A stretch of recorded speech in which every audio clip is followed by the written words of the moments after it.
Congressman Salvador Plato for that wonderful manifestation. The next to Congressman Bong Teves will deliver as well his manifestation. You are recognized. Mr. Chair, I would like to finish and clear one of my statements last Quadcom. This is with regard to my final question to former President Rodrigo Duterte. When I asked him if nagkamali ba siya pagtawag kay former Senator Laila de Lima na Queen of all drug lords. Meron po tayong pakikitang video. Baka pipit.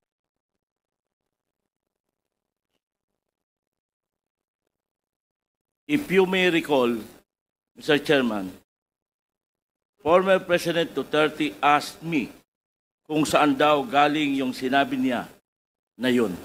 Kaya po, ayan po sa ating video yung pinanggalingan ng aking sinabi. Bigyan daw siya ng recording or article. Kaya ayan po ang article. Mr. Chairman, nakalimutan po ata ni former President ng statement na yun ay galing mismo noong araw ng ating hearing, kung saan ay sinang-ayunan niya ang naging statement nila former NBI Deputy Directors Reynaldo Esmeralda at Ruel Lasala.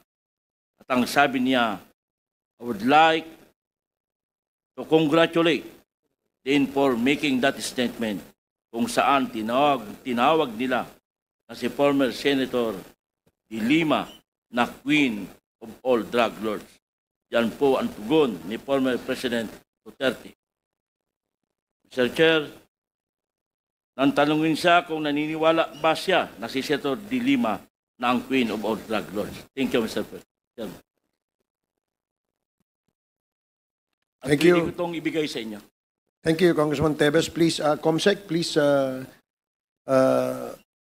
get the documents from Congressman Bong Teves. So the next to deliver her manifestation is Congresswoman Franz Castro. You are recognized. Thank you.